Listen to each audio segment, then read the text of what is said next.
বিবাহিত জীবনের ৬টা স্টেজ থাকে। বেশিরভাগ দম্পতি ৩ নাম্বার স্টেজে এসে হাল ছেড়ে দেয়। পুরো ভিডিওটা দেখে আপনি আমাকে কমেন্ট করে জানাবেন আপনি কয় নাম্বার স্টেজে। প্রথম, ফ্যান্টাসি স্টেজ। এই পর্যায়ে জীবনের সব কিছুকে পারফেক্ট মনে হয়, সব কিছু সুন্দর, এক্সাইটিং লাগে, কিন্তু বাস্তবতা এখনো শুরুই হয়নি।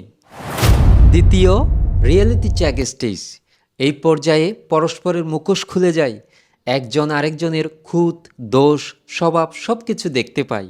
তখন মনের মধ্যে একটা চিন্তা আসে, এই মানুষটা যেমন, আমি কি তাকে সেভাবে ভালোবাসতে পারবো? তৃতীয়, ফ্রাস্ট্রেশন স্টেজ। এই পর্যায়ে পরস্পরের মধ্যে বাকবিতন্ডিতা, ঝগড়াঝাটি, সন্দেহ উৎপন্ন হয়। মনের মধ্যে একটা প্রশ্ন আসে, আমি কি এই জন্যই বিয়ে করলাম? আমি কি ভুল মানুষটাকেই বেছে নিয়েছি? চতুর্থ, গ্রোথ স্টেজ। এ পর্যায়ে একজন আরেকজনকে ঠিক করার পরিবর্তে রেসপেক্ট করা শুরু করে। প্রত্যেকের যে ব্যক্তি স্বাধীনতা, সীমা রয়েছে সেটাকে শ্রদ্ধা করতে শিখে। ফলে ধীরে ধীরে ভালোবাসাটা একটা সচেতন চয়েস হয়ে ওঠে। পঞ্চম, ট্রু লাভ স্টেজ।